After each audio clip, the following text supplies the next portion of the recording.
Olá, muito bom dia para você. Eu sou Lidiane Sayuri e hoje é dia 30 de novembro. Essas são imagens da capital paulista, de onde falamos de São Paulo para todo o Brasil e para vários países pela Record News Internacional. Olá, muito bom dia para você. Eu sou Nolan Robertos. A dor de uma nação. Após o trágico acidente com o avião da Chapecoense, torcedores se reúnem em estádio do time para prestar homenagens às vítimas.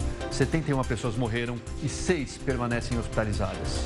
Uma equipe humilde, mas que finalmente vivia seu momento de glória. A Chapecoense disputaria hoje a primeira final da Taça Sul-Americana de Futebol contra os colombianos do Atlético Nacional. Essa seria a primeira final internacional do time. A diretoria do Atlético Nacional pede à Conmebol que a Chapecoense seja considerada campeã da Copa Sul-Americana. Você acha que a Conmebol deve atender esse pedido? Isso é o que a nossa enquete de hoje quer saber. Para votar, entre nas redes sociais, use a hashtag #LinkRecordNews. Agora vamos aos outros destaques de hoje. Pacote anticorrupção é aprovado na Câmara com mudanças no texto original. Entre os destaques, Caixa 2 segue como crime e a previsão de punição de juízes e membros do Ministério Público por crime de responsabilidade. E ainda em Brasília, protestos não impedem a aprovação do projeto que limita gastos públicos no Senado. STF decide que aborto até o 3º mês não é crime, mas o presidente da Câmara afirma que vai instalar uma comissão especial para rever essa decisão. Divida sua opinião com a gente, participe do nosso jornal, porque começa agora a primeira edição do Link Record News.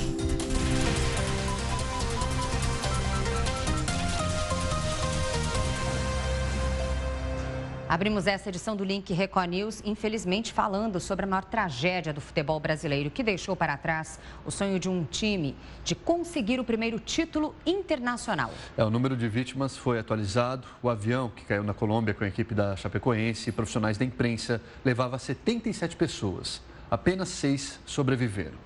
O mundo todo se solidarizou às vítimas do acidente. Fãs do Atlético Nacional, o time que a Chapecoense enfrentaria hoje na final da Copa Sul-Americana, fizeram uma vigília à noite, tanto nas ruas de Bogotá, capital colombiana, quanto em Medellín. Exatamente, eles cantaram "Somos Irmãos". O rival da equipe brasileira convocou para hoje mais uma homenagem. Na hora em que deveria ser disputada a partida às 9h45 da noite do horário aqui do Brasil, fãs e parentes devem ir ao estádio vestindo camisetas brancas e levando velas. Bom, agora a gente aproveita e faz a enquete do dia. Você acha que a Conmebol deve atender esse pedido da diretoria do Atlético Nacional de doar, esse título à equipe da Chapecoense? Para isso, vote nas redes sociais, entre no Twitter, no Facebook da Record News, comente também. Lembre-se sempre de utilizar a hashtag LinkRecordNews. Você pode utilizar também o nosso WhatsApp como meio de comunicação aqui com a gente, pelo número 11 DDD 11 95307 1851. A todo momento, interatividade aqui na tela com a sua opinião, o que você pensa sobre o assunto. E na segunda edição do Link Record News, a decisão, então, o resultado da enquete do dia. E todos os corpos já foram resgatados e devem começar a ser liberados antes do fim de semana. A reportagem é do enviado especial à Colômbia, Leandro Stoller. Era um pouco mais de 7 da noite, horário do Brasil, quando o helicóptero levou o último corpo resgatado. Balanço oficial: 71 mortos, 6 feridos. A lista de passageiros tinha 81 nomes, mas 4 pessoas não viajaram de última hora. Agora, os corpos estão no IML de Medellín e esperam por reconhecimento. As 2 caixas pretas da aeronave foram localizadas. O equipamento grava os ruídos na cabine de comando, as conversas dos pilotos, os últimos momentos antes da queda. Elas são essenciais nas investigações para que se descubra o que causou o acidente. Pouco antes do horário previsto de chegada, o piloto informou à torre de controle uma pane elétrica. O aeroporto se preparou para um pouso de emergência, mas o avião caiu cerca de 30 quilômetros antes.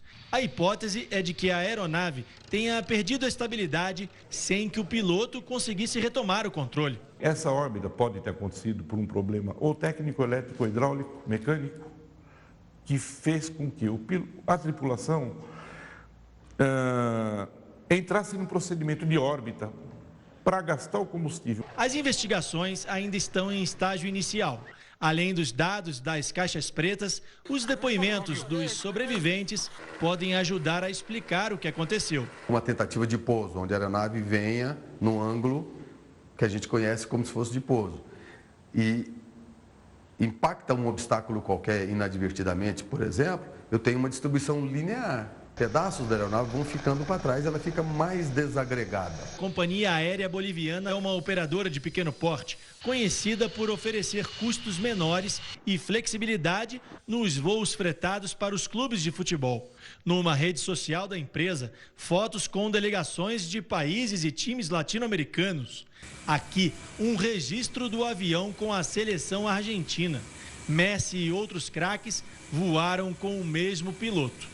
Horas antes do acidente, o símbolo da Chapecoense foi estampado na fuselagem do último voo do avião.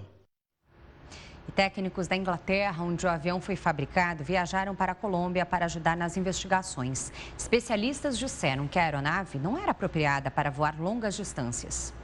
A autonomia de voo da aeronave é de 2.963 quilômetros, um pouco menos que a distância entre Santa Cruz de la Sierra e Medellín. A tripulação deveria ter optado por pedir prioridade para pousar em segurança antes de completar o trajeto. A aeronave começou a reduzir a velocidade e depois passou a voar em círculos no sentido anti-horário. Uma manobra normal quando o piloto espera autorização para pousar.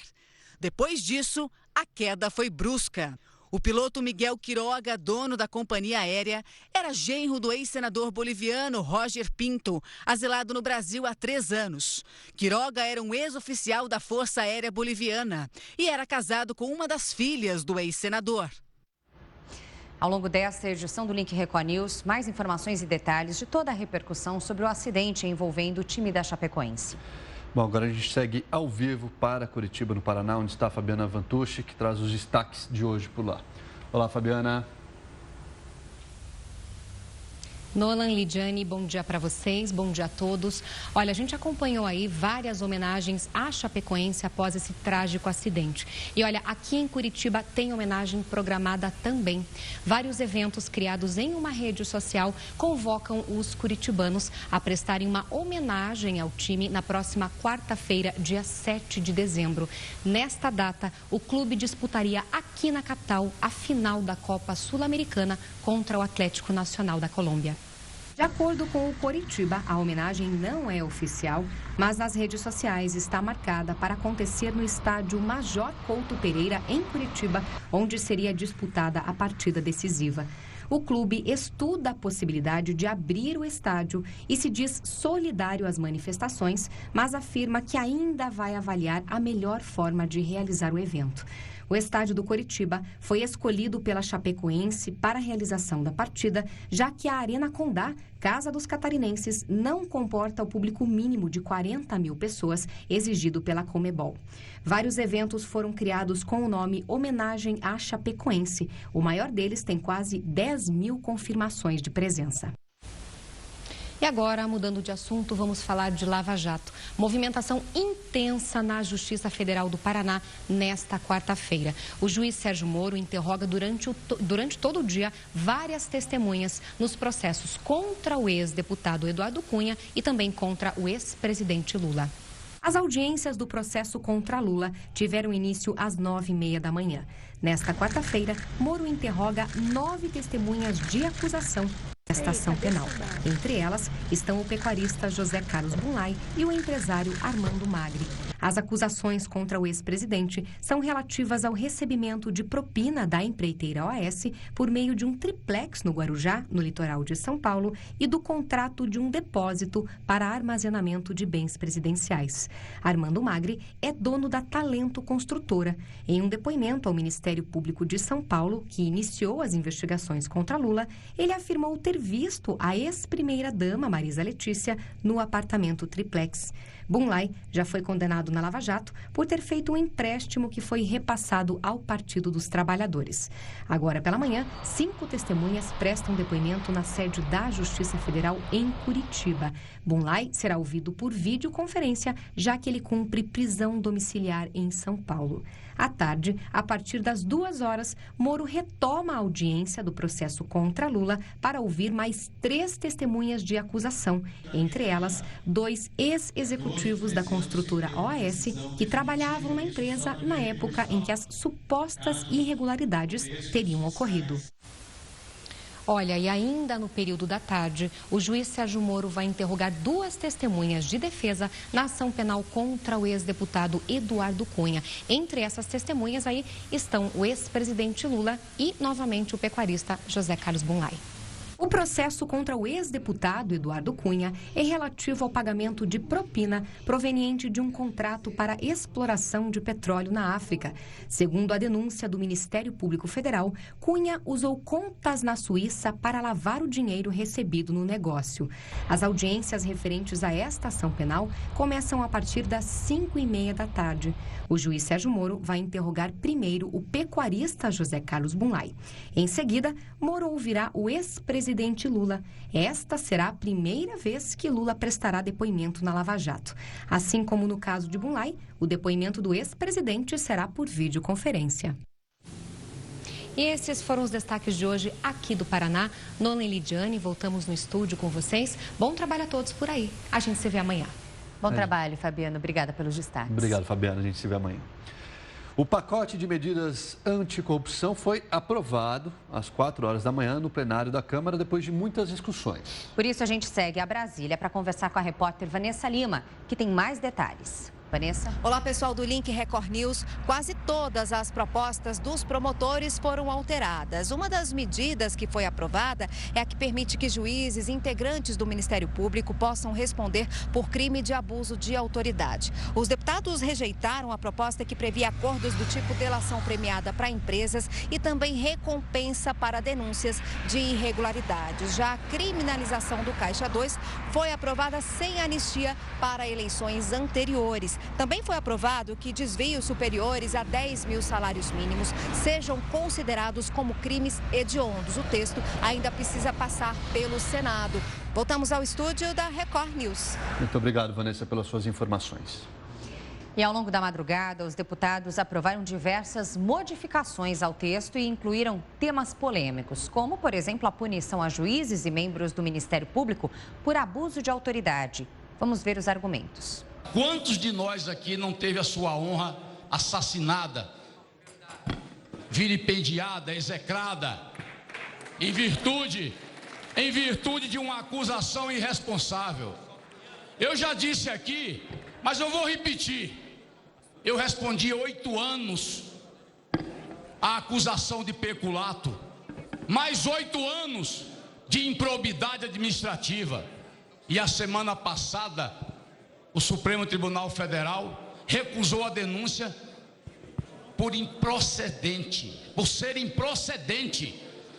Ou seja, mas eu passei 8 anos sangrando, tendo que enfrentar os meus adversários e dizendo: eu não sou bandido, eu não cometi esse crime. E disse aqui e vou repetir: nós, homens públicos, nós não temos que ter medo de processos. Nós temos que ter medo das injustiças. O caso do meu pai, o ex-governador Antônio Garotinho, talvez dos últimos tempos seja o mais emblemático de abuso de autoridade e de um juiz substituto na cidade de Campos que agiu por motivação política e partidária. Um juiz e um promotor, um juiz que decretou a condenação máxima para alguém, que foi a condenação de prisão por um suposto crime eleitoral, para alguém que não foi julgado, para alguém que não foi condenado, uma sentença que foi revogada por 6-1 no Tribunal Superior Eleitoral. Cenas abusivas, inclusive, de uma remoção hospitalar cruel, desumana, arbitrária, que o país inteiro teve a chance de ver. Bom, e o deputado do PSDB, Nelson Marquesan Júnior, também comentou essa medida de punir o judiciário por abuso de autoridade. É tornar juízes e promotores, em alguns momentos, cidadãos brasileiros perante a lei. Porque hoje, se os senhores colocarem uma nota equivocada aqui, os senhores são processados pelo Ministério Público e pelo Judiciário. Agora, quando um juiz recebe 100 mil, 200 mil por mês, ele não pode ser processado. Quando o juiz e um promotor abusa do seu poder, quando o juiz abusa do seu poder administrativo, o que acontece? Nada. Absolutamente nada. E se acontecer, depende de algum promotor e de algum juiz. Então eu pediria aos parlamentares que nós, antes de botar o olho no Facebook, antes de botar o olho em alguma associação que está dizendo alguma coisa, a gente bote o olho no interesse público. E votar pelo interesse público é tentar alterar um pouquinho esse projeto e aproximá-lo. E essa emenda aqui, se eu não me engano, é a número 1 e a número 4, elas tentam aproximar juízes e promotores e cidadãos brasileiros. Muito obrigado. Bom, e para falar mais sobre esse assunto, recebemos aqui o promotor de justiça e presidente do Instituto Não Aceito Corrupção, Roberto Leviano. Roberto, muito obrigada pela participação aqui no Link Record News. É um prazer estar com vocês e um prazer falar com os telespectadores do Link. Bom, hoje muitas pessoas ainda têm algumas dúvidas com relação às medidas que foram aprovadas, os itens que foram apreciados, as modificações no texto e por isso vamos lá. Promotor, dentre os tópicos que foram aprovados, são até então 10 medidas, apenas 4 foram aprovadas na integralidade. Na verdade, nem 4. Na verdade, se você examinar aquilo que se propôs inicialmente, creio que talvez 2, né? Aquela medida que falava da transparência foi aprovada integralmente. A verdade é, Lidiane e Nolan, é que houve uma desfiguração completa, né? A verdade é que o balanço que se faz desta análise feita durante a madrugada, durante, aliás, o luto oficial que o país vivia ontem, né? Todo mundo chorando essa tragédia e os deputados retalhando este projeto, aliás, bom lembrar, de iniciativa popular. 2.500.000 pessoas pediram o aprimoramento do controle da corrupção no Brasil. E a resposta que a Câmara dos Deputados deu foi a punição a juízes e promotores que combatem a corrupção. Este é o saldo desta madrugada. Ao invés de aprimorar o controle da corrupção, houve uma criminalização de juízes e promotores que combatem a corrupção. Veja bem, eu sou promotor há 25 anos e juízes e promotores são seres humanos e erram. E sempre que erram, devem ser punidos. Eu sou defensor da punição, mas nós acertamos mais do que erramos. E nós não podemos transformar o erro em regra, a exceção em regra. E o que está se querendo fazer é lei para se auto-beneficiar. Esses deputados que falaram aí na semana passada, esse último, por exemplo, deputado Marquesan, o seu partido quis votar anistia secretamente. Eles quiseram aprovar auto-anistia sem mostrar a cara. Dos 35 partidos que existem no Brasil, só 4 partidos quiseram mostrar a cara diante das pessoas. Como houve reação, eles tiveram que se expor. Só PHS, PPS, Rede e PSOL quiseram se mostrar. O povo reagiu, tiveram que se expor. E aí, fingiram que estavam fazendo uma concessão e aí aprovaram o Caixa 2. Essa é a segunda. Uma é a questão dos dados, da transparência, e outra é a criminalização do Caixa 2. Todo o resto foi derrubado. Por exemplo, prescrição retroativa. O Brasil é o único país do mundo que tem esta figura da prescrição retroativa. O doutrinador Klaus Roxinho, dos mais importantes do mundo, esteve no Brasil um ano atrás e numa palestra, ao discutir esse assunto, ao falar de prescrição, alguém perguntou e ele dava risada e fazia piada. Falou, quer entender o 7-1 para a Alemanha, que ele é alemão? Só por isso. Por isso que vocês levam de 7-1. Porque o Brasil não é sério. Um país que tem esse tipo de coisa não pode ser levado a sério. Então, para a gente esmiuçar melhor, Caixa 2, então, que foi a grande polêmica, alvo de protestos, tudo, continua sendo crime e não mais terá... crime desde a sua origem. Não terá agora me fugiu o termo, como eles gostariam de... Anistiar. Anistia, exatamente, a partir apenas da publicação dessa lei. Então, segue integralmente. Sim. Um outro ponto também mas, então, de qualquer forma, segue como crime, mas agora tem o crime de responsabilidade, a censura praticamente colocada, então, aos membros do Ministério Público e da magistratura. Ou seja, como vai ser fiscalizado qual é o problema? isso? Só para a gente entender também essa fiscalização aos membros do Ministério Público do Judiciário. Bom, vejam, primeiro é bom lembrar que essa fiscalização ela já existe. Do jeito que se fala, parece que juízes e promotores trabalham impunemente. Parece que juízes e promotores abusam do poder e nada acontece. Se hoje um juiz ou um promotor pratica um ato de abuso de poder, ele é fiscalizado pela Corregedoria, ele é fiscalizado pelo Conselho Nacional do Ministério Público e ele é processado criminalmente. Mesmo que a coisa não se caracterize um abuso de autoridade da antiga lei de 65, este ato pode caracterizar uma prevaricação, pode caracterizar uma concussão, uma corrupção, tá certo? Então, hoje na lei já existe isso. Quem que responsabiliza? Quem responsabiliza é o sistema de justiça. Mas a partir de agora, por esse projeto, continuaria a mesma coisa? Por esse projeto, o que se terá é uma possibilidade de vingança contra os juízes e promotores. Por quê? Porque os tipos penais são abertos. O que significa isso? Cabe tudo lá. Então você tem um promotor faz uma investigação criminal e oferece uma denúncia criminal contra alguém. Tá? Aí vem o denunciado e entra com habeas corpus. E essa ação penal ela é trancada. O promotor vira bandido. Né? O promotor dá uma declaração na imprensa, vira bandido.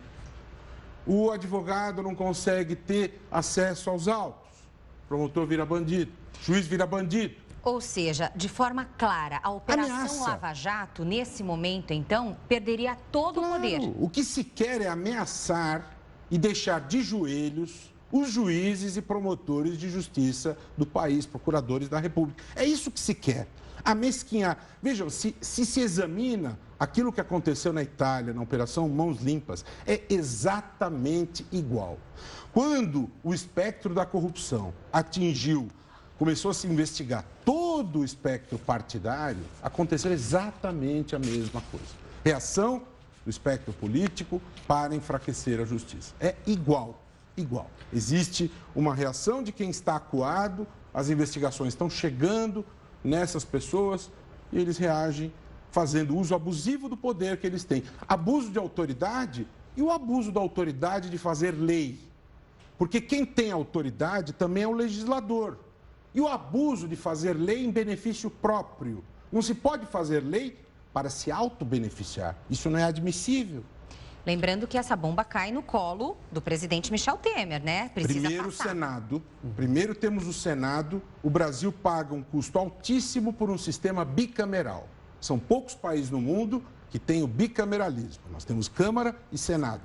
Agora nós teremos a apreciação pelo Senado, que custa ao contribuinte fortunas, e o Senado será chamado a se pronunciar. O Senado, aliás, que também já tinha um projeto muito parecido com essa medida. Mas a sociedade está vigilante. Dia 4 de dezembro estará nas ruas, as pessoas estão atentas e os senadores precisam ter bastante sentido da responsabilidade do que vão fazer. Na opinião do senhor, ainda falando sobre essa Lava Jato aí, houve, de alguma forma, abuso de poder, abuso de autoridade? Para a gente ser justo aqui? Veja só, eu vou usar para responder a sua pergunta os números. E os números, eles são instrumentos objetivos. Das decisões do juiz Sérgio Moro, 97% delas, na Operação Lava Jato, foram confirmadas.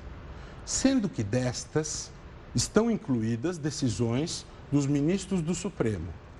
Sendo que dos 11, 8 foram escolhidos por Lula e Dilma.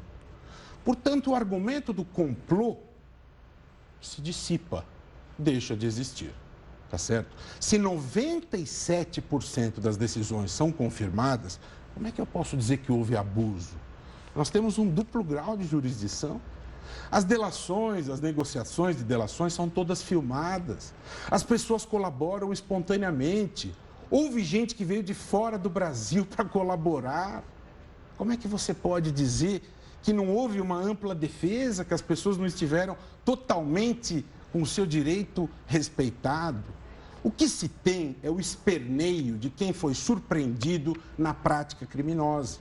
Compreensível. O Brasil está mudando. Quem tem poder não estava acostumado a ser alcançado pela lei. Quem tinha muito poder jamais imaginou que permaneceria 2 anos preso. E há esta reação. As coisas mudaram. Isso é duro, isso é difícil. O jogo não está tão fácil para os poderosos. Mudaram, talvez, temporariamente, porque também um dos outros pontos que foi tirado do texto é a questão do confisco alargado.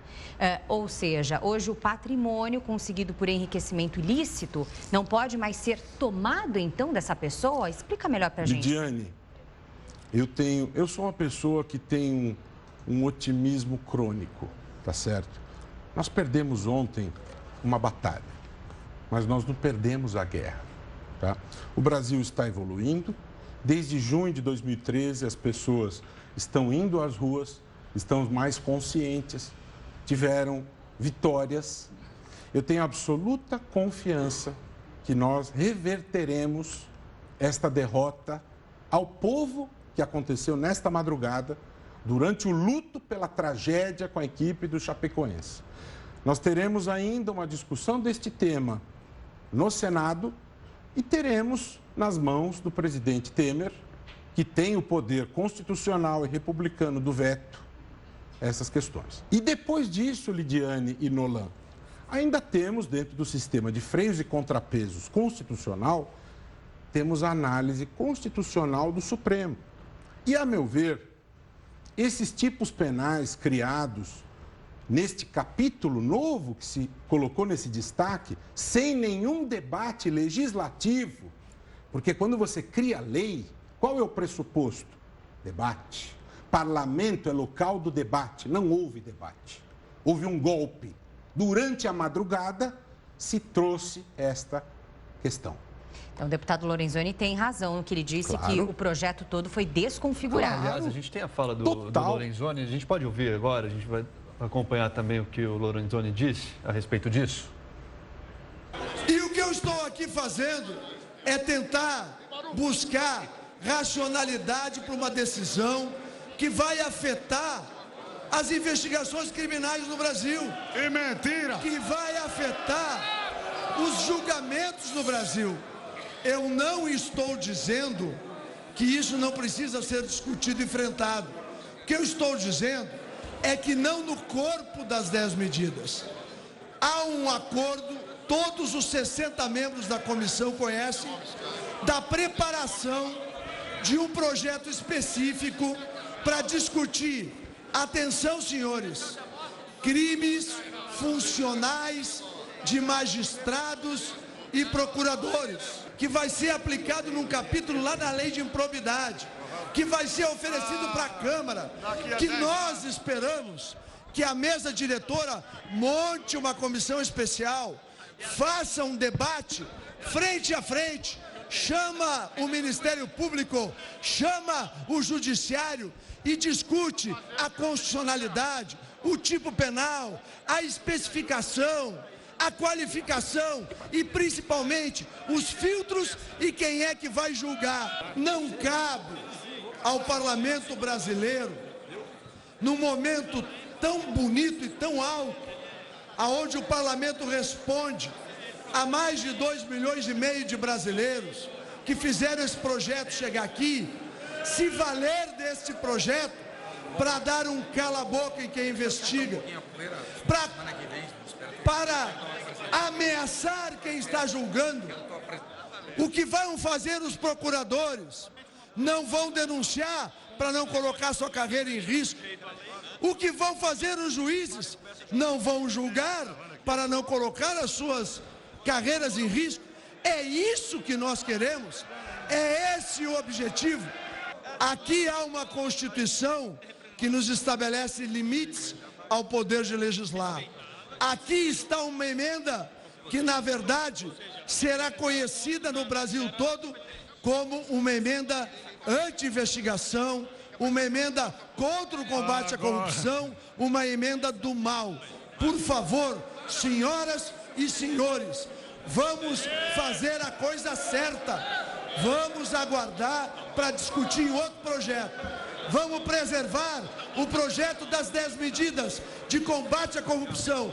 Não uma vingança pequena, menor e desimportante contra aqueles que hoje têm o respeito da população, porque estão passando o Brasil a limpo. Quem quiser combater a corrupção, vota não. A reação dos outros parlamentares, ela é sintomática e ela demonstra o desrespeito, a falta de espírito republicano, a falta de espírito democrático.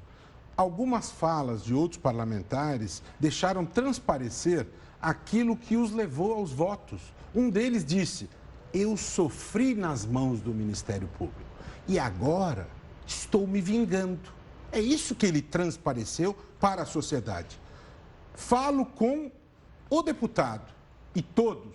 O Ministério Público não tem medo da Câmara e de ninguém. Nós não vamos baixar a cabeça. Nós vamos continuar fazendo o nosso trabalho, nós vamos dialogar com a sociedade e nós vamos reverter essa situação. Porque a lei deve ser feita para o bem comum, para o bem da sociedade e não admitiremos esse tipo de atitude truculenta, de autoritarismo, de virada de mesa que ocorreu nesta madrugada. A gente percebe uma partilha até da Câmara, porque o próprio presidente, Rodrigo Maia, ele se limitou a dizer que isso foi uma decisão, resultado democrática do plenário. Mesmo diante dessa manifestação do deputado Lorenzoni, enfim, ele se limitou a apenas isso, endossando a fala também, o pensamento de outros. Todas as pessoas saberão, já que o voto foi nominal e eletrônico, todos os brasileiros saberão como votou cada um nesse pacote. A cada 4 anos, nós temos a renovação da representação política. E nós precisamos renovar esta representação no Congresso Nacional. Precisamos ter representantes que estejam à altura das necessidades e do interesse da sociedade brasileira. Precisamos fazer isso, isso é uma necessidade imperiosa. Estas cenas desta madrugada, elas entram para as páginas mais tristes e lamentáveis da República Brasileira. Eu nunca imaginei que ia assistir esse tipo de cena e nos meus quase 25 anos de carreira no Ministério Público, isso marca com extrema tristeza.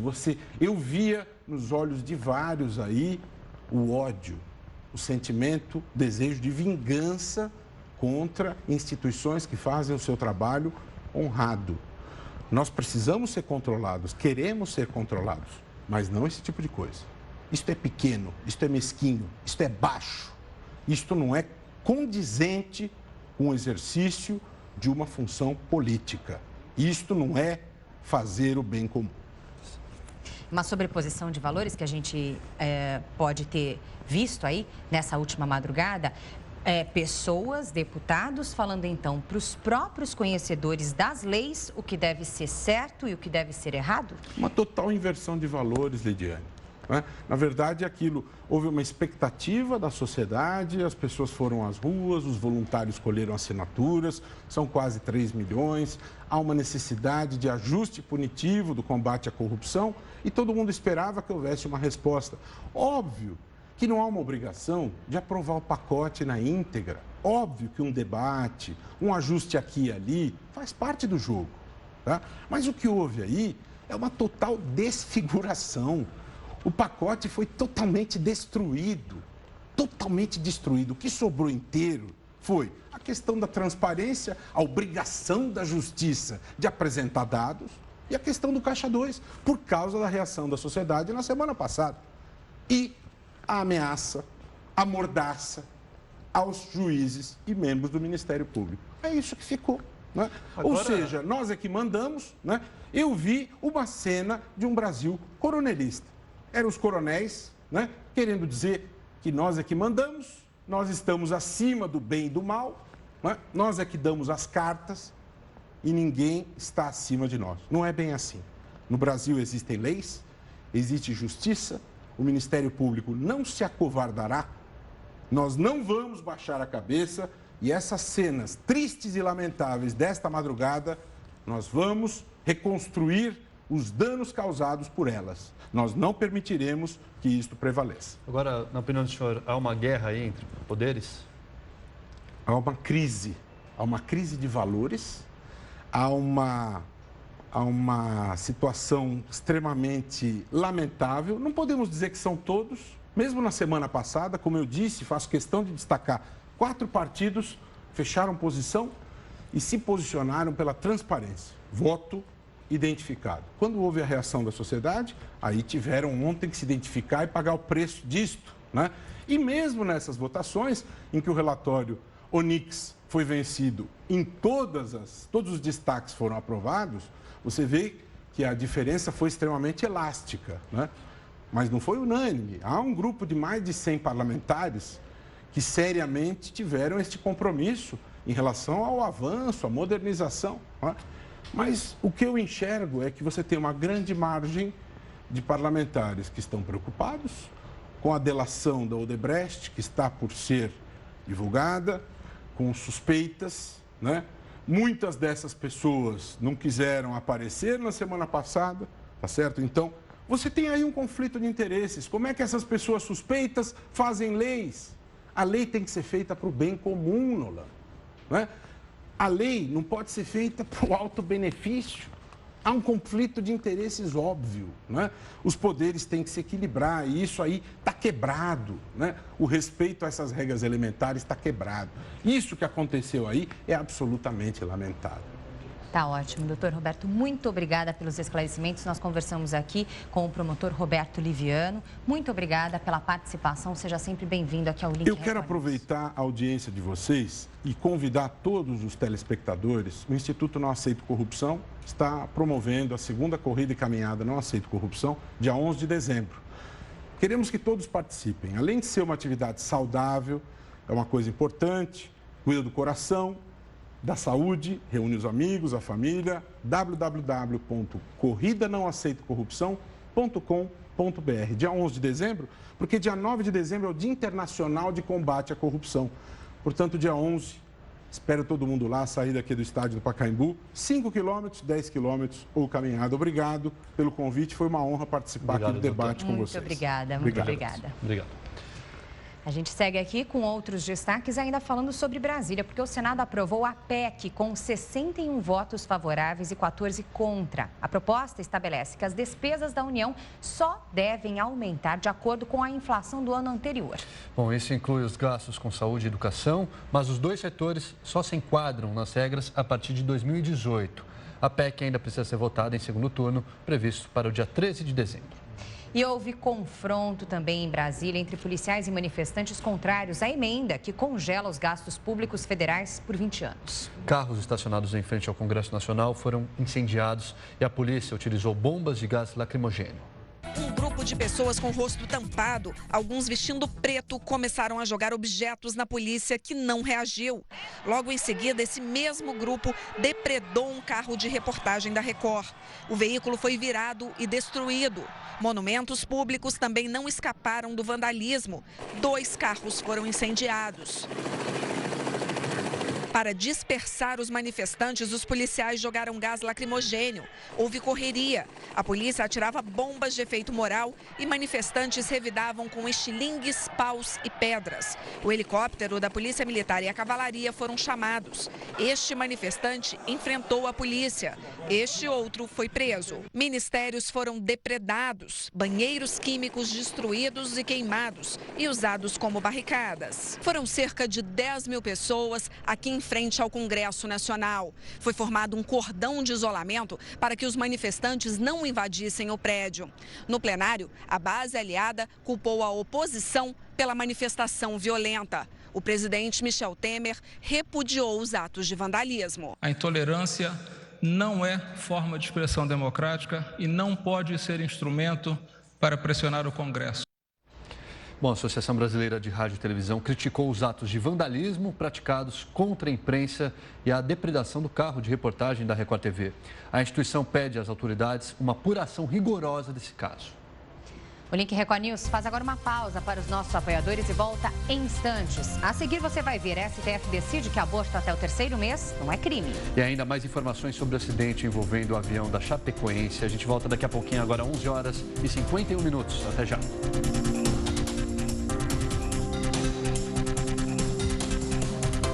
Onze horas e 56 minutos pelo horário brasileiro de verão. Link Record News de volta.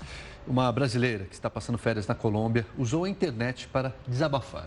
Ela estava no outro avião que fez um pouso de emergência pouco antes da queda da aeronave que levava a Chapecoense. Maísa Ramos Brito disse que o avião que caiu quase foi o dela. Ela escreveu que o voo em que estava ficou sem combustível e que o piloto pediu uma parada emergencial no aeroporto José Maria Córdoba, o mesmo em que o time deveria pousar. O avião que levava o time da Chapecoense pertencia a uma pequena empresa boliviana especializada em transporte de equipes de futebol. A aeronave tinha 17 anos de uso e foi fabricada na Inglaterra. Era o único avião da companhia aérea Lamia. Com 17 anos de uso, o aparelho de prefixo 2933 fazia o segundo voo do dia.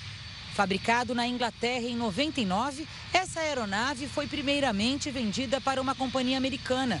Depois passou para uma empresa irlandesa e outra da França, até ser vendida para a Lamia na Venezuela. Em 2014, seguiu para a sucursal da Bolívia. O avião não fica velho, ele pode estar mal conservado. Bom, vai depender da investigação verificar como é que foi a vida pregressa desse avião. O avião deixou de ser fabricado em 2002.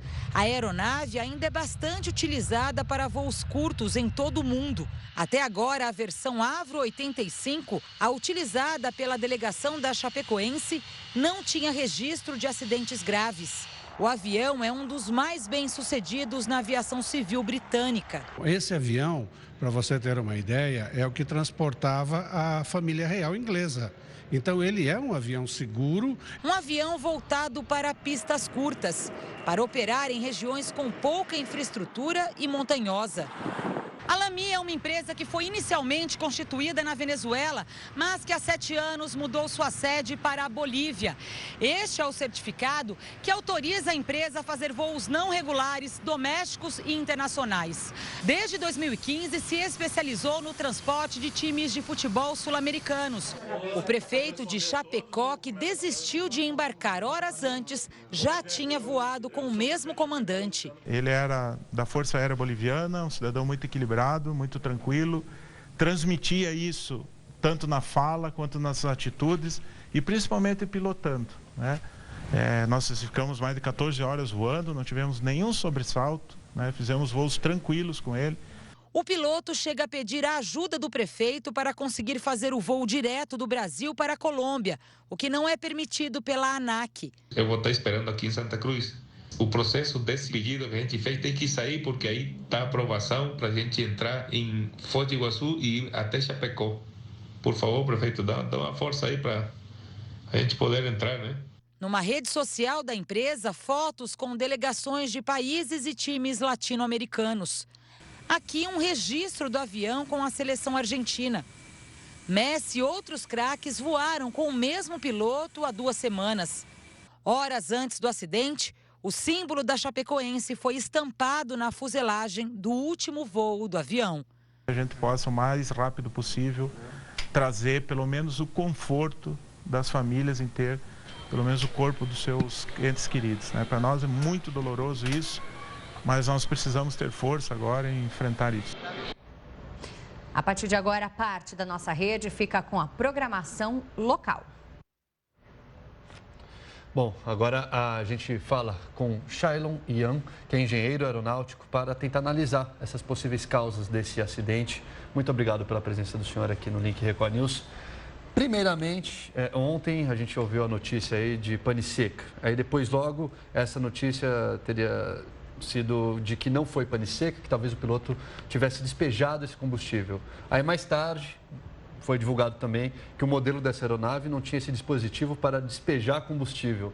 Quer dizer, como que está essa história? Qual que é a opinião do senhor sobre esse acidente? O que teria sido essa possível causa? Claro que ainda é muito prematuro para a gente falar, o acidente foi ontem, mas na opinião do senhor, pelo que o senhor viu até agora.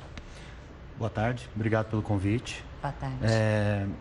Sempre que acontece um acidente aéreo, você vê, ainda mais agora em tempos de rede social, internet, você recebe milhares de informações diferentes, cada uma falando uma coisa diferente. Eu costumo dizer que aviação, futebol e política, todo mundo é especialista, né? É muito cedo para a gente poder dizer o que aconteceu.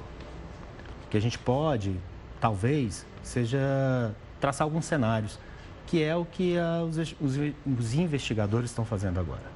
Então, no começo da investigação, o que você faz é abrir as possibilidades, tentar criar possíveis cenários e ver onde as coisas se encaixam. Tá? Nesse caso, em particular, primeiro porque não é uma aeronave comum, conhecida, que a gente vê. Ela é uma aeronave que teve uma fabricação de 390 aeronaves apenas, voou no Brasil por um tempo na Amazônia e você não tem tanto acesso à documentação dela aqui. Então, as informações que estão chegando são no mínimo, conflitantes algumas vezes. Hoje, a tese das redes sociais, a tese da internet é a tese da pane seca, ou seja, a tese de que acabou o combustível antes do aeroporto. Aí, por outro lado, temos a imagem também do radar. Se o combustível estava no fim, como se explica, então, aquelas voltas sendo realizadas em torno do local onde aconteceu o pouso forçado? Por que, então, esse atraso, né, no pouso e não o pouso direto? Pode ter sido, de repente, esse outro avião também, que pediu um pouso de emergência, ele estava esperando isso? Mas se eu venho com pouco combustível, eu já declaro emergência antes e peço para pousar. Tá? E aí eu tenho prioridade na fila, que foi o que o outro avião, eventualmente, se o que está circulando na internet for verdade, fez. Então, se ele sabia, se o comandante sabia que tinha pouco combustível, porque ele podia não saber, mas se ele sabia que ele tinha pouco combustível, ele tinha que ter declarado a emergência, não porque ele estava com uma pane elétrica, eventualmente, mas sim porque estou com pouco combustível, preciso de prioridade no pouso. Essa questão da pane elétrica que foi sinalizada, até então é o que veio à tona como informação passada para a torre de controle, imaginando que algum mecanismo do avião se assemelhe, por exemplo, a um painel de um automóvel comum, onde temos ali aquele ponteiro que indica o tanto de combustível. Uma pane elétrica poderia, inclusive, ter afetado também esse ponteiro e feito com que o piloto se enganasse? E se realmente houve a pane elétrica, uma outra pergunta também aproveitando, o rádio funcionaria? Quando um avião desse tipo, um avião regional, ele tem vários sistemas redundantes. E você tem alguns equipamentos que são mantidos com a bateria da aeronave. Então, supondo que a pane elétrica não afetou as baterias, a alimentação, então o mínimo necessário para ele funciona. Tá? Você perde uma série de indicações no seu painel, você pede uma série de iluminações e coisas desse tipo, mas... É como se fosse um gerador, Isso, faltando luz, tem um gerador. Na verdade Quando ele está voando, ele tem um gerador funcionando. Quando você tem uma pane elétrica, significa que esse gerador parou de dar energia para o avião. Aí você usa a bateria para alguns itens, tá? Para você manter o voo minimamente seguro. Tá? Então, algumas informações ele ainda tinha. Eu não conheço a aeronave. Saber se a indicação de combustível ainda estava vigente... não sei. Mas o fato é que todo piloto, né, durante o treinamento dele, uma das coisas que todo piloto aprende e ele faz ao longo da vida dele é controlar o combustível. Porque você sabe quanto você está consumindo por tempo de voo. Todo mundo que voa sabe isso. Então é um cronômetro e ficar fazendo conta. Inclusive, isso é muito importante por conta do peso do avião também, né? Isso é importante durante o voo. Na medida que você vai consumindo combustível, você alivia o peso, você ganha em performance e tudo mais. Mas o fato é que você sabe quanto você consome por tempo de voo, por hora de voo. Então, se você perde toda a indicação de combustível, mas você sabe quanto você tinha antes, pelo tempo que você está voando, você vai calculando isso até você chegar num aeroporto que você consiga parar para resolver esse problema. Shaila, eu peço para que você siga aqui com a gente. Nós temos uma informação importante que depois pode ser, inclusive, analisada por você. Porque um copiloto da Avianca que estava em uma rota próxima ao voo da Chapecoense afirmou ter ouvido o diálogo entre o piloto da aeronave da Alamia e a torre de controle do aeroporto colombiano de Rio Negro. Vamos ouvir. Mientras él vio a Colombia aterrizando, este avión, el RJ-85, estaba por encima de nosotros, ahí, dando vueltas también. Y de repente llegó y dijo, como, ¿qué fue lo que le dijo? Le dijo a la controladora, pues yo no me acuerdo el call sign, solicitamos prioridad para proceder a la pista, solicitamos prioridad para proceder al localizador, tenemos problemas de combustible. Me acuerdo que el comandante dijo, es que tiene problemas de combustible y no se va a declarar en emergencia. El man en ese momento no se declaró en emergencia. Cuando la controladora dijo, informa el problema que tiene, y el man dijo, no, ahora tenemos falla total eléctrica, vectores para proceder a la pista. Ayúdenos, vectores para proceder a la pista, vectores. Y ahí se paró la cosa. Y la controladora, responda. Responda. Y se le quebró la voz a la controladora, parce, se puso de la vida súper mal, pero fueron 2 minutos súper tenso, el man pidiendo ayuda. Ayúdenos, vectores para la pista, vectores, señorita, vectores, le decía. Y nada, y ya se escuchó pues cuando se dieron y se cortó la comunicación y ya, esa vaina súper pesada, pero los manes se declararon en emergencia y después declararon que tenían una falla total eléctrica. Bom, então primeiro ele relata aí que ouviu o piloto da aeronave que levava a equipe da Chapecoense dizer que tinha falta de combustível, que queria prioridade para a aterrissagem. Na sequência, com a negativa da torre, ele disse agora é uma pane elétrica, uma pane total elétrica. O que eu entendi da conversa foi que, primeiro, isso parece ter sido depois da espera, ou seja, depois que ele estava orbitando. Primeira coisa é, assumindo que o relato é verdadeiro, e eu acho que isso é um cuidado que a gente tem que tomar, porque o que circulou de fotos e relatos nas redes sociais foi uma grandeza. Então, assumindo que o relato é verdadeiro, e parece ser, essa conversa toda aconteceu depois da espera. Tá? Então, depois da espera, ou seja, depois que ele deu aquelas 2 voltas, ele acionou a torre e disse, olha, eu estou com problema de combustível. A torre fez o procedimento certo. Se você está com problema de combustível, você declara emergência. Você tem que declarar emergência, é protocolo. Por quê? Porque ela vai te passar na frente de todo mundo que está na fila. Então, para ela te passar na frente de todo mundo que está na fila, você tem que declarar. É só dizer, estou em emergência, problema de combustível, e ele vai partir para o pouso. Aí ela devolveu para ele. Qual é o problema que você tem? Declara a emergência. Qual é o problema que você tem? E aí ele já falou, perdi, estou com pane generalizada elétrica. E depois não tem mais resposta. O que pode ter acontecido, né? Se isso tudo aí é verdade, o que aconteceu foi que acabou o combustível, os motores foram parando, à medida que os motores param, os geradores param, e ele fica só com aquela energia da bateria. Por isso que ele conseguiu continuar falando até o momento da queda. É difícil para quem é do meio, para mim, acreditar que ele partiu para o destino sem combustível para chegar, ou seja, ele deliberadamente ele não cumpriu com as regras.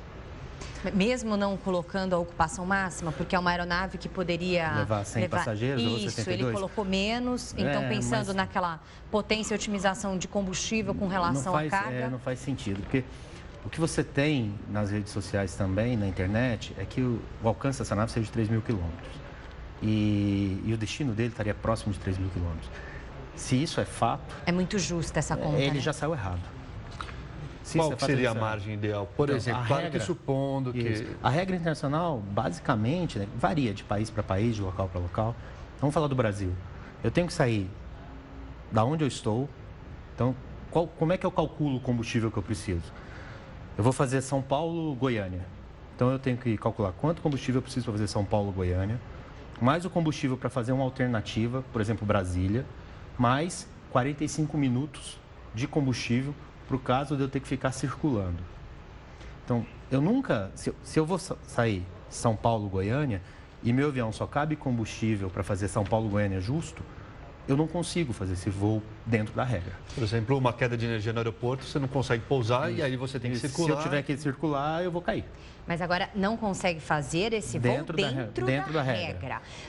Quem que fiscaliza isso? Porque é algo muito importante. A princípio, queriam que essa empresa fizesse um voo fretado, coisa que a ANAC, ainda bem, proibiu, então, que esse avião saísse de solo brasileiro, já que as competências entre os países envolvidos poderiam dispor dessa rota. Tanto o Brasil quanto a Colômbia poderiam dispor dessa rota. Isso é um acordo bilateral que existe, ou seja, são acordos que existem entre os países. Então, a ANAC fez corretamente o que tinha que fazer.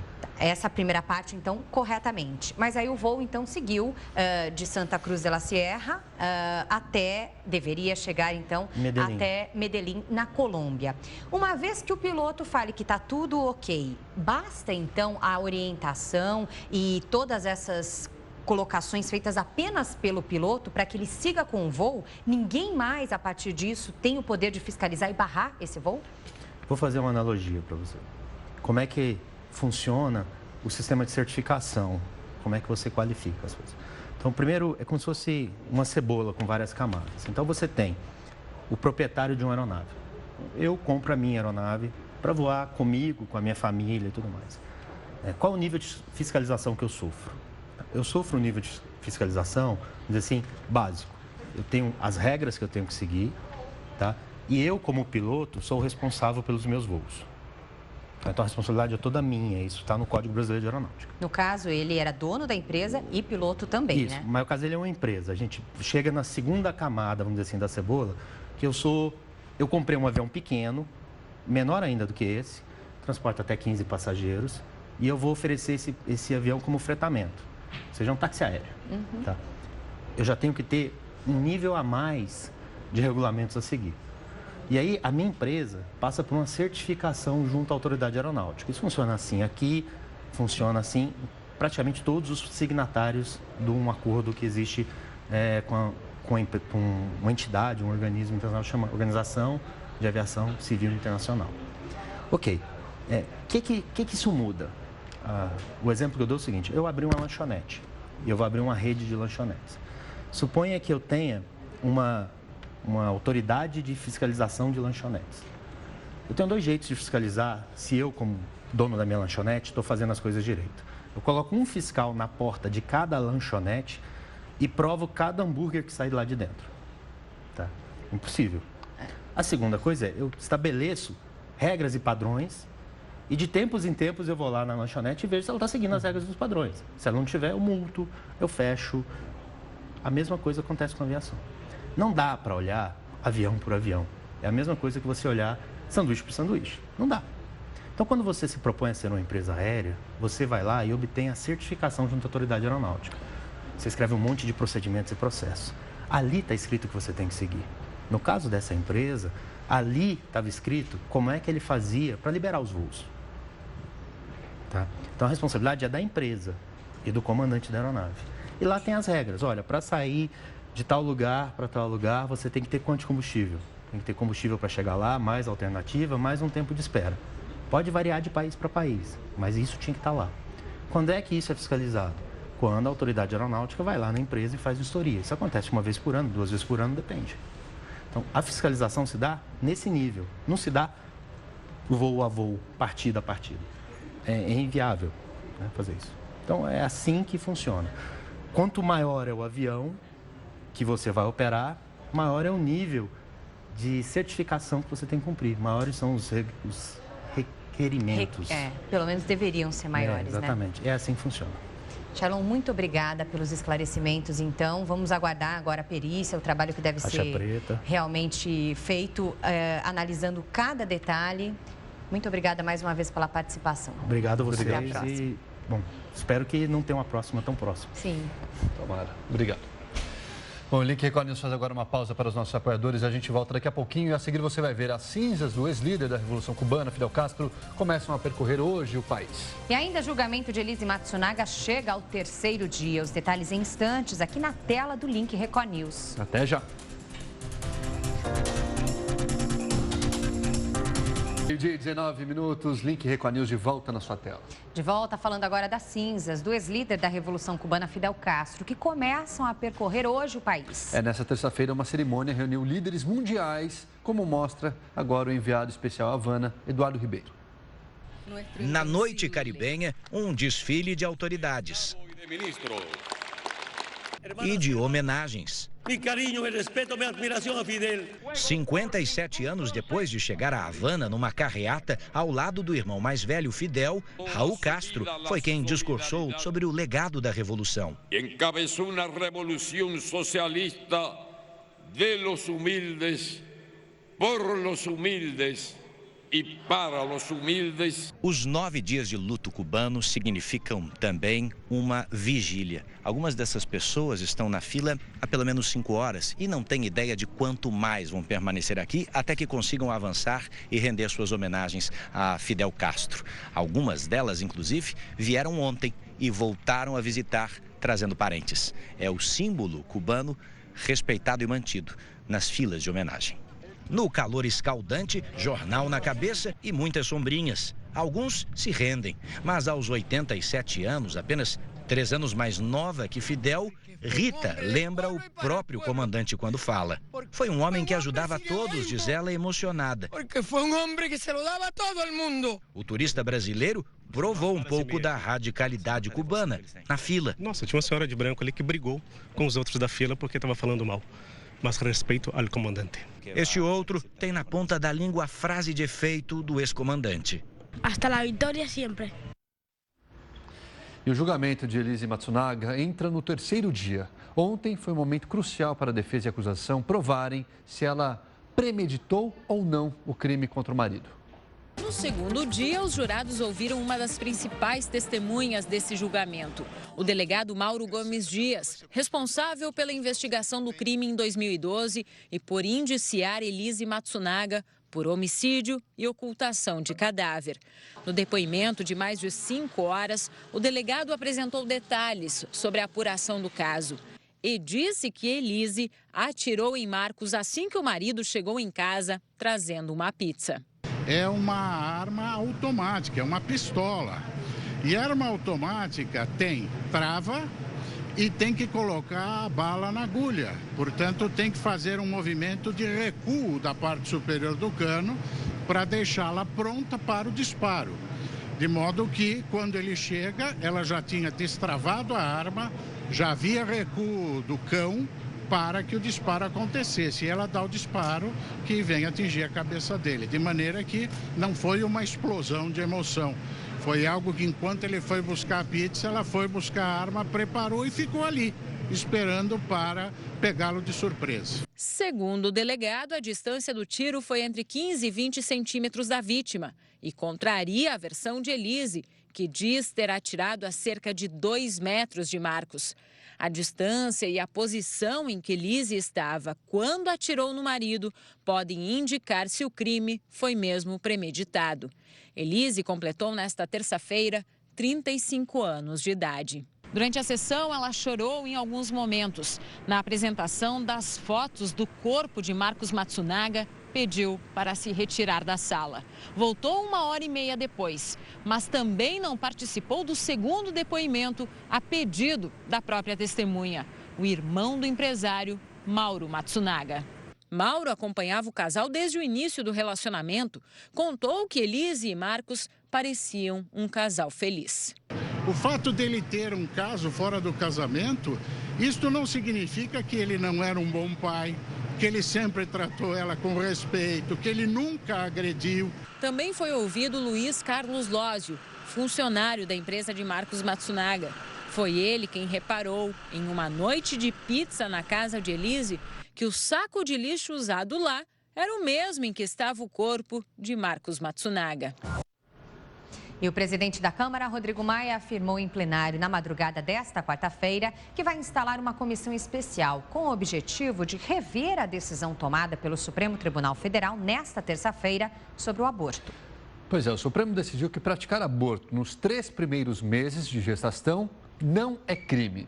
Votaram dessa forma os ministros Luiz Roberto Barroso, Rosa Weber e Edson Fachin. Rodrigo Maia afirmou que pretende adotar essa posição toda vez que o Supremo resolver legislar no lugar do Congresso, ratificando ou retificando a decisão do tribunal. Bom, agora a gente segue ao vivo para Araraquara, no interior de São Paulo, para falar com a Sônia Souza, que vai nos trazer, então, os destaques do Record News Paulista. Sônia, boa tarde para você. Boa tarde, Sônia. Olá, Nolan, Lidiane, boa tarde para vocês. No Record News Paulista de hoje, a gente fala sobre a repercussão da tragédia envolvendo os jogadores da Chapecoense. Aqui no interior do estado, o Clube Atlético Linense lamentou o acidente e relembra a trajetória do goleiro Jackson Follmann, de 24 anos, que é um dos sobreviventes e já fez parte do time de Lins. Nós vamos falar também sobre as investigações do maior acidente da história do Porto de Santos.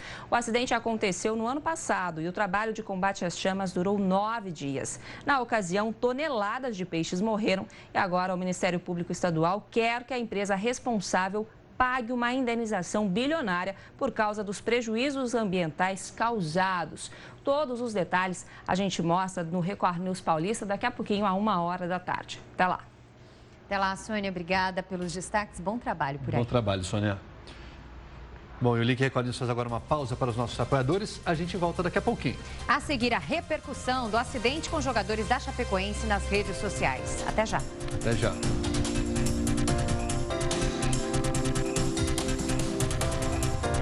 Você está no Link Record News, meio-dia, 30 minutos, pelo horário de Brasília.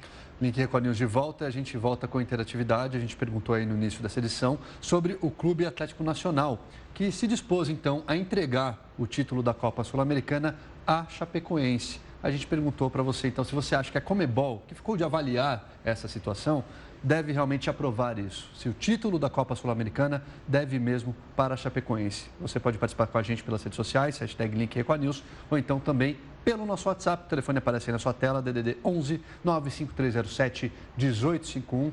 Vamos então aos comentários e de onde eles vieram. Vamos acompanhar aqui. Opinião na tela agora que chega pelo WhatsApp. O Carlos de São Paulo, capital, compartilha o seguinte. Sim, acho que seria justo. Seria uma forma de homenagear os atletas. Obrigada, Carlos, pela mensagem. O Lucas Araraquara, interior de São Paulo, acho que título nenhum diminui a dor dos familiares e torcedores. Mas é uma linda e justa homenagem. Lucas, obrigado. Tem também a participação que chega de São Paulo, capital, o Eduardo. Com certeza, é uma linda e sensata atitude do time da Colômbia. Obrigada, Eduardo. Claudinei, de Londrina, Paraná. Acho que não deveria dar o título à Chapecoense. Mesmo com a tragédia, o título deve ser disputado em campo. Aí a opinião do Claudinei. Muito obrigado, Claudinei. Temos agora a participação do Alex, de Campina Grande, da Paraíba. Sim, sou a favor da Conmebol declarar Chapecoense campeã. É um gesto nobre do Atlético Nacional. Obrigada, Alex. O Edley, de São Paulo, capital, os jogadores devem ser declarados como vencedores e verdadeiros heróis. Muito obrigado pela sua participação. Você também pode continuar participando com a gente ou pelas redes sociais, hashtag Link Record News, ou então também pelo WhatsApp. Esse telefone 95307-1851, DDD é o 11. Por falar em redes sociais, agora é hora de convidarmos o editor de mídias sociais da Record TV, Rafael Calisto. Oi, Rafael, boa tarde. Boa tarde, Rafael. Boa tarde, Nolan. Boa tarde, Lid. Boa tarde para todo mundo que está em casa hoje. A gente segue nesse tema da enquete. Desculpa por essa voz do Batman aí, para você que nunca assistiu. Minha voz não é assim, eu estou gripado. Mas vamos lá. A gente segue no tema da enquete, que é o da Chapecoense. Eu hoje fiz questão de vir para cá, apesar de estar um pouquinho gripado, porque o tema que eu vou falar é muito sério, tá, gente? É legal. Se você tem conta nas redes sociais, se você tem uma página empresarial, é um negócio que você precisa ficar muito de olho, um e-commerce, para você tocar o seu negócio. Eu vou falar sobre gestão de crise. É uma coisa muito séria. O que aconteceu ontem com a Chapecoense? A gente teve essa tragédia e aí a gente teve alguns casos de mau uso das redes sociais. Eu vou mostrar primeiro para vocês o do Catraca Livre, que é um site de notícias de conteúdo digital. Esse aqui é o Catraca. Aconteceu a tragédia. Catraca, que é uma página muito grande de Facebook, ele tinha seus 8 milhões e 300, mais ou menos, de fãs. Começou a postar isso aqui. 10 fotos de pessoas em seu último dia de vida. Péssimo gosto, primeiro erro. O que ele fez? Seguiu o próximo post, dá uma olhada. Mandou esse aqui. Perdão, esse aqui não, esse aqui é do Netshoes. Já vou falar dele daqui a pouco. É esse aqui, exato. Medo de voar, saiba como lidar com isso. Aí tinha Tinha uns desse tipo assim, sabe? Mitos sobre quedas de avião, fotos de pessoas, vídeos no último minuto de vida. Coisas de extremo mau gosto que foram publicadas uma atrás da outra. O feedback começou a ficar negativo. O nome do Catraca entrou nos Trending Topics. Virou crise. Aqui, olha esse. Passageiros que filmam pânico em avião. Ele tinha aí vídeos de pessoas que fizeram as imagens dentro do avião e foram parar na web. Então, meio que remetendo ao pânico que esses jogadores passaram. Uma frieza por completo, né? Não teve nem aquela emoção, a sensibilidade de pensar na família, nos amigos, toda a comoção, né? Realizada pela população nacional e mundial. E não, alguém com realmente uma coisa muito fria de querer notícia. Foi para um lado sensacionalista que não era, pelo menos, o perfil, né, da Catraca Nunca Livre, foi. né? Então, eles adotaram uma posição um pouco diferente. Similar, né? O pessoal falou, é tipo se tem alguém chorando no caixão, você põe o microfone e fala, e aí, tá triste? Sim, tá.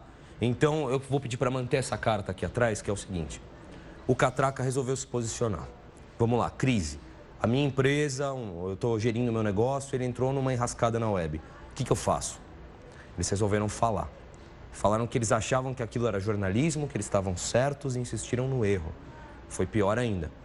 Eles perderam mais ou menos até agora algo entre 300 e meio milhão de fãs no Facebook.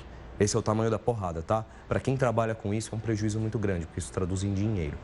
E aí veio essa carta, nós jornalistas conhecemos o nome dele porque ele é um jornalista respeitado, que é o Gilberto de Menstein, é um cara que tem muita história. Ele é o dono do Catraca. E ele fez uma carta dizendo, puxando a responsabilidade pro nome dele. Disse, olha, eu sou o dono, eu mandei fazer, perdão, desculpa. Erramos, ele colocou ali. Foi tarde.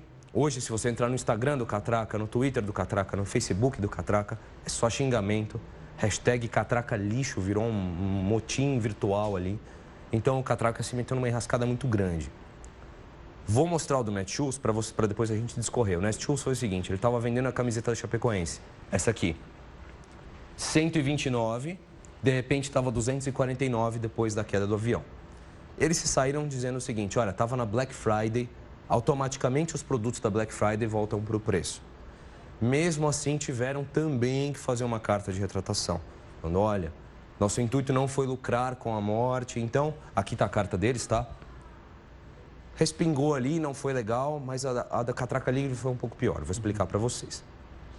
E um terceiro caso, que eu acho muito legal a gente analisar, é um comediante australiano que fez esse péssimo tweet.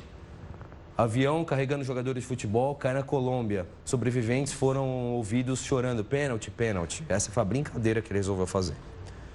Tomou tanta porrada no digital ali, principalmente dos brasileiros, que ele logo fez uma retratação. Olha, aprendi a lição, achei que não era tão grave a situação. Me desculpem, apagou. O que eu vou falar? Você tem o seu negócio. Não importa com que você trabalhe. Se cai um avião da Gol, da Latam, da Aerolíneas, do México, e você vende boné do negócio, não sei, tanto faz. O que você tiver no seu negócio, que pode de qualquer forma tangenciar uma tragédia, você tem que tomar cuidado. Inclusive o caso da Netshoes. Se eu vendo camisa da Chapecoense e eu sei que caiu um avião da Chapecoense, vale olhar. Tenham cuidado com o que pode ter ali de comum.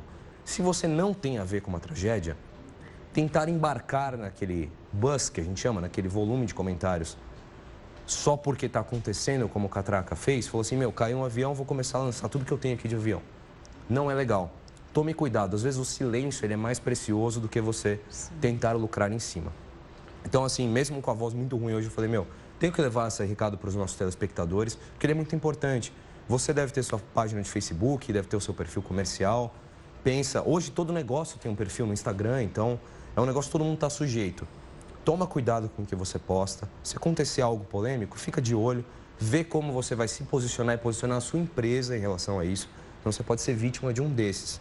Pega muito, muito mal, gente. Pode acabar com o seu negócio. Pode fechar a porta, de verdade. Realmente a Netshoes, inclusive, perdeu uma oportunidade. Imagine se, por acaso, ela aproveita isso e coloca lá a camiseta da Chapecoense pela metade do preço. Né? Vamos homenagear o time. Pensei a mesma coisa. Ficaria muito melhor. E o dinheiro da venda, você doa para as famílias que perderam alguém, cara. Olha o que eles podiam ter feito. Seria espetacular. É muito mais humano. Aliás, a gente percebe isso nas redes sociais, né? É um termômetro muito grande que as pessoas estabelecem e cada vez mais humanizando esse contato virtual. Exato. Então, fica essa lição para vocês, tá? A gente aqui no jornal, agora ao vivo, nem tinha combinado nada, já saímos com uma lição melhor do que a da Netshoes. Se a gente estivesse lá, a gente falaria, vamos diminuir o preço, reverte toda a renda para as famílias. Seria muito melhor, certo? E para o jornalista do Catraca Livre, ele disse, então, tentando se justificar na carta, que a redação toda se manteve contrária. Exatamente. Então, ouça. ouça, né? Não é só porque é dono, é proprietário que tem ali o controle de toda a razão. Se foi isso realmente que aconteceu, deveria ter sido uma coisa mais equilibrada. Exato. Tratar sempre com respeito essas situações. Não é porque um avião caiu e matou um monte de jovens ali, jogadores, que você vai ficar mostrando imagens de pessoas que morreram em aviões. Isso não acrescenta em nada. Agora, se a gente puder acrescentar sempre enquanto jornalistas, a gente faz questão, como eu fiz hoje. Se eu posso te ajudar de alguma maneira, te dar alguma dica sobre isso, a gente faz questão de fazer esse trabalho, porque é para isso que a gente sai da cama todo dia, sai de casa todo dia, para trazer notícia e conteúdo que vale a pena. E formar opiniões melhores, né? Exato, é isso. É o poder da fala que a gente tem, que deve ser usado sempre para o bem. Legal, Calixto. Muito obrigado, viu? Pela sua participação. Melhoras para sua voz. Melhoras. Muito obrigado e melhoras para esse nosso mundo. Aí vamos ver se eu volto amanhã com uma coisa mais legal para vocês, mais alegre. Até amanhã. Legal, Calixto. Obrigado. Até amanhã. O Link Record News aproveita agora, faz uma pausa para os nossos apoiadores, mas voltamos em instantes. Até já.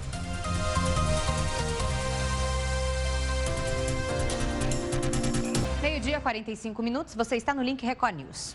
A gente volta falando sobre o acidente com a Chapecoense. O time, que já era considerado o melhor da história do clube, ganhou equilíbrio ao colocar lado a lado jogadores jovens e outros mais experientes. Eram atletas, Nolan, que estavam realizados dentro e fora de campo. O atacante Tiaguinho, por exemplo, tinha acabado de descobrir que seria pai pela primeira vez.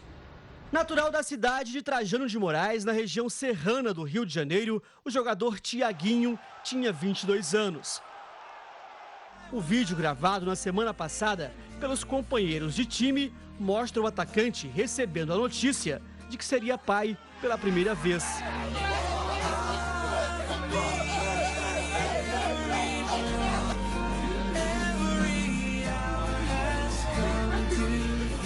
O maior artilheiro da história da Chapecoense era carioca. Bruno Rangel, de 34 anos, natural de Campos dos Goitacazes, no norte fluminense, fez história, marcando 81 gols, vestindo a camisa do time catarinense. Além do técnico Caio Júnior, 19 jogadores morreram. Ananias Monteiro, meia, de 27 anos, foi o autor do único gol da Chapecoense na semifinal da Sul-Americana, contra o San Lorenzo, na Argentina. Arthur Maia, meia atacante, de 24 anos. Ailton César da Silva, conhecido como Canela, era atacante, 22 anos. Kleber Santana, meia e capitão do time. Marcos Danilo Padilha, 31 anos, goleiro titular. Foi o herói da classificação da final da Sul-Americana, com essa defesa no último lance do jogo contra o San Lorenzo, em Chapecó. Denner Assunção Brás, lateral de 25 anos. Felipe Machado, zagueiro, de 32 anos. José Paiva, conhecido como Gil, volante, 29 anos. Guilherme Jimenez de Souza, conhecido como Jimenez, lateral de 21 anos. Everton Kempes dos Santos Gonçalves, o Kempes, atacante de 31 anos. Josimar Tavares, volante de 30 anos. Lucas Gomes da Silva, atacante de 26 anos. Matheus Caramelo, 22 anos, lateral. Marcelo da Silva, zagueiro, de 25 anos. Matheus Bittencourt da Silva, volante, de 21 anos. Sérgio Manuel Barbosa Santos, também volante, de 27 anos. E William Diego de Jesus, chamado apenas de Diego, zagueiro de 30 anos. Homenagem que fica aqui, nossos sentimentos a todos ligados ao time da Chapecoense, um luto realmente nacional e internacional. E por causa dessa grande mobilização, o Atlético Nacional, que disputaria inclusive hoje a partida, uma das partidas da final na Copa Sul-Americana, chegou a pedir à Conmebol que dê o título à Chapecoense. A Conmebol disse que vai analisar com calma esse pedido e depois, então, vai dar o veredito final. Mas queremos saber de você. Você acha que a Conmebol deveria, então, acatar o pedido do Atlético Nacional e declarar a Chapecoense vencedora da Copa Sul-Americana? Hashtag Link Record News pelas redes sociais para votar e participar com a sua opinião, ou faça isso também utilizando o nosso WhatsApp. O WhatsApp, o número aparece na sua tela, 11 95307 1851, e a gente já tem participação aqui na nossa tela. Vamos dar uma olhadinha? O Max, de Vitória, Espírito Santo: não sou a favor. Seria mais bonito outro tipo de homenagem. Max, muito obrigado pela sua participação. Tem também a opinião da Tabata, de Campinas, interior de São Paulo. Linda atitude abrir mão do título para a Chapecoense. Obrigada, Tabata. Luane, de Fortaleza, Ceará. Na minha opinião, não existe homenagem mais justa à Chapecoense. Daí a Luane do Ceará, mandando também para a gente essa opinião. Você pode fazer como ela e também como os outros participantes aqui. Mande sua opinião ou pelo WhatsApp 11 95307 1851 ou então pela hashtag #RecordNews nas redes sociais, Facebook, Twitter. Enquanto você participa, a gente aproveita e faz uma pausa para os nossos apoiadores, mas voltamos em instantes. A seguir você vai ver como a medicina explica sobreviventes em acidentes fatais de avião. Até já.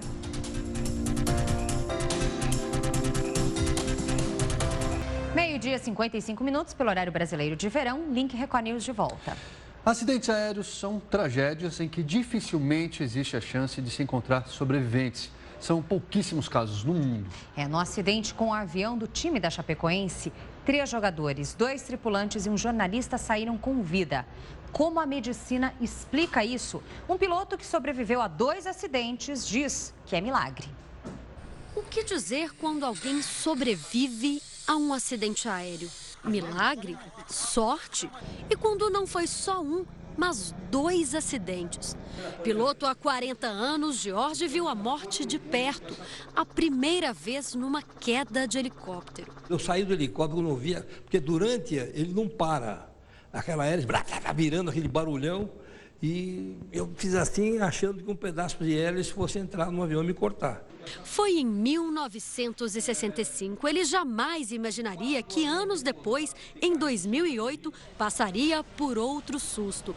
Desta vez, a queda de um bimotor que pilotava. Quando eu peguei a pista, fiquei todo contente, olhei a hélice parada. Fui da partida, cadê a partida? E você lá em cima? Eu lá em cima. A aeronave bateu num poste e virou de cabeça para baixo. Ficou destruída. A experiência do piloto e a altitude baixa podem ter ajudado o Jorge a sair sem nenhum arranhão. Já no desastre com a equipe da Chapecoense, as circunstâncias eram ainda mais complicadas. E mesmo com os possíveis problemas meteorológicos, falha elétrica, 6 pessoas foram resgatadas com vida. 3 jogadores, 2 tripulantes e um jornalista. Toda vez que acontecem tragédias como essa, voltam toda aquela insegurança, o medo de andar de avião. Mas especialistas garantem, voar é mais seguro até do que andar de carro. As chances de haver um acidente aéreo com mortes são de 1 a cada 2 milhões de voos. O problema é que quando acontecem é muito difícil encontrar sobreviventes. Num primeiro momento, em quedas ou colisões, os passageiros podem sofrer com a falta de pressurização. Se ocorrer a descompressão da cabine do avião, você vai ter o efeito da rarefação do ar. Cai a taxa de oxigênio abruptamente no sangue e a pessoa perde a consciência. Fora o forte impacto da batida, que pode causar hemorragias e traumatismo craniano. Essas vítimas que sobreviveram vão ter que ter muita atenção do ponto de vista da neuroproteção. Evitar que o cérebro sofra um processo de inchaço, que falta oxigênio nesse período após o trauma. Pelo mundo, casos com sobreviventes são tão raros que ganham logo grande repercussão. Quem não se lembra do menino holandês, o único que se salvou da queda de um avião líbio, que matou 103 pessoas em 2010. Aconteceu o mesmo com Bahia Bacarri. Em 2009, ela sobreviveu a um acidente que matou 152 pessoas. O avião em que ela estava caiu no Oceano Índico, na costa leste da África. No mesmo ano, todos os 150 passageiros e os 5 tripulantes deste voo, que saiu de Nova York com destino à Carolina do Norte, não se machucaram. Pouco depois de decolar do aeroporto, o avião da US Airways se chocou no ar com pássaros. As turbinas perderam potência e o piloto, numa manobra heróica, pousou a aeronave sobre o rio Hudson, na região central de Manhattan. Quem já passou por isso não encontra explicação. Acho que realmente tem alguma coisa que me protege, porque não é possível. Impressionante mesmo. Bom, e está confirmada a segunda inclusão a toda a prova, corrida e caminhada realizada pelo Instituto Olga Cos, em homenagem ao Dia Internacional da Pessoa com Deficiência. A corrida vai acontecer então no dia 4 de dezembro, às 7 da manhã, no circuito do Ibirapuera. Para conhecer o trabalho do Instituto, acesse o site institutoolgacos.org.br. Essa edição do Link Record News fica por aqui. Se você quiser sugerir algum assunto para o jornal, mande uma mensagem para o nosso WhatsApp, participe pelas redes sociais, use para isso a hashtag Link Record News. Acesse também a nossa página no Facebook, no nosso Twitter, entre na página da Record News no portal R7. O Link Record News vai ao ar em 2 edições, essa das 11 da manhã e também às 3 horas da tarde. Record News, informação para você crescer. Até mais, tchau, tchau.